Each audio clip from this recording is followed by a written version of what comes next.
Hello and welcome, I'm CuddlyJay, and today we'll be looking at a Hellspawn staff build for PvE, and sadly I can't make this a budget build, and I'll tell you why.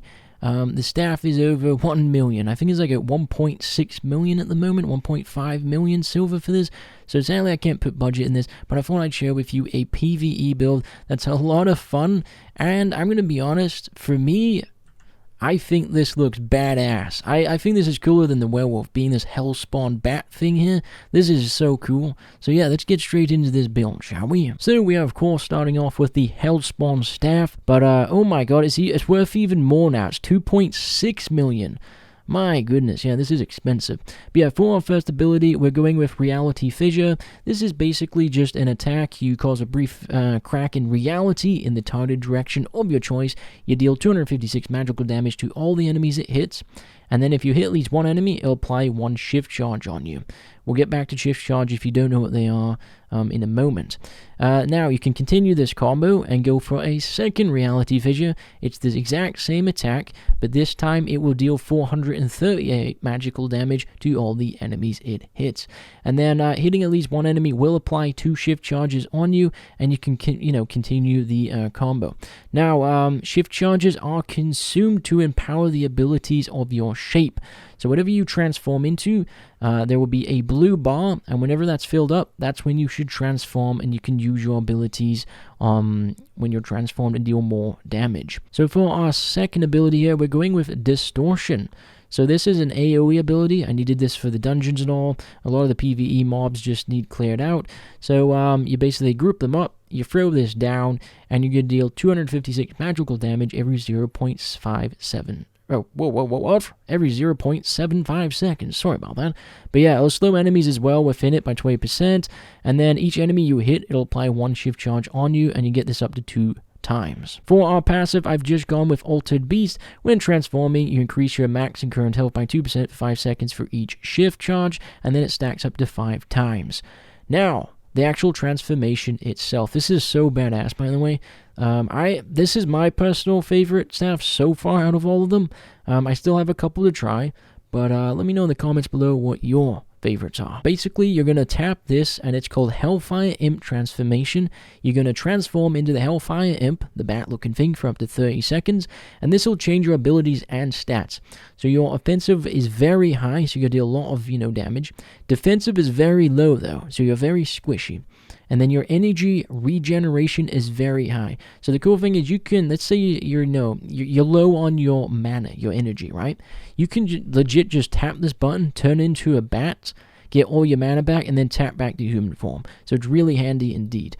Now, Return from Hell. When your health would drop to 0, you become immune to death and heal yourself over 3.5 seconds based on the amount of shift charges you have. While healing you, you are immune to damage and stunned. So if you can get up to 5 shift charges, which is a full blue bar, and you die, you'll get 30% of your health back pretty much. Now, consume all shift charges, and the shape cooldown is increased to 1 minute. So that's the side effect of it. Basically, you won't be able to go back to a Hellfire Imp until 1 minute has passed. But hey, if it means you don't die and you can survive, it's kind of worth it. So now we're going to be looking at the abilities once we've transformed. So you use your Hellspawn staff, and you've now popped your Hellfire Imp, and you've transformed into your, bat-looking thing, alright? So let me just tap it so you can show you. There you go, look, there I am. So once you've done that, you're going to have 2 abilities during this, and we're going to have a passive. So you know what, let's start off with the passive. The passive is called Melting Point. It's a damage, and every 3 auto attacks creates a lava puddle with a 7.8 meter radius beneath the target, lasting 3 seconds.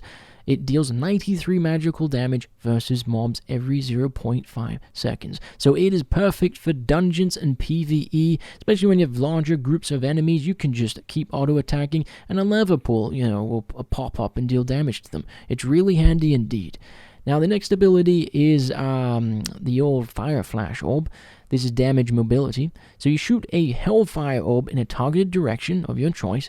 It burns through all the enemies, and then it deals 480 magical damage to all the enemies it hits. If at least one of your shift charges are active on you, you can recast the ability to consume them and detonate the orb. And then you deal 204 magical damage to all enemies in a 4-meter radius. Basically, you just teleport to it and it explodes. It will increase the cooldown to 6 seconds, but hey, it's totally worth it. Next, you have the Hellfire Barrage. So the charge cost of this is 3, and basically you just release a barrage at the targeted enemy. You'll slow yourself by 30% while channeling this for up to 3 seconds, but you deal 102 magical damage every 0.2 seconds. It's pretty much like having a machine gun, a minigun. It feels really good. It's really good on like bosses. You can just melt them down so fast. And then you have the lava puddle on top of that, and then you have the fire flash orb as well. It's nuts how good this staff is. Like, it is insane how good it is for PvE. So let's get to the build now. So this is the items we'll be using. So we're using the Hellion Jacket. I needed some lifesteal in the human form because we're still quite squishy, you see. So I was like, you know what? We need the lifesteal.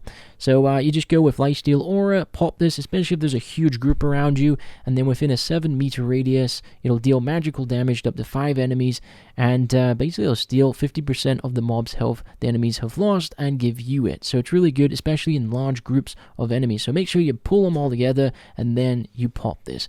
You also want to go with Balanced Mind, which increases your damage and healing by 4%, and your defense by 2% pretty much. Next, we've gone with the Boots of Valor.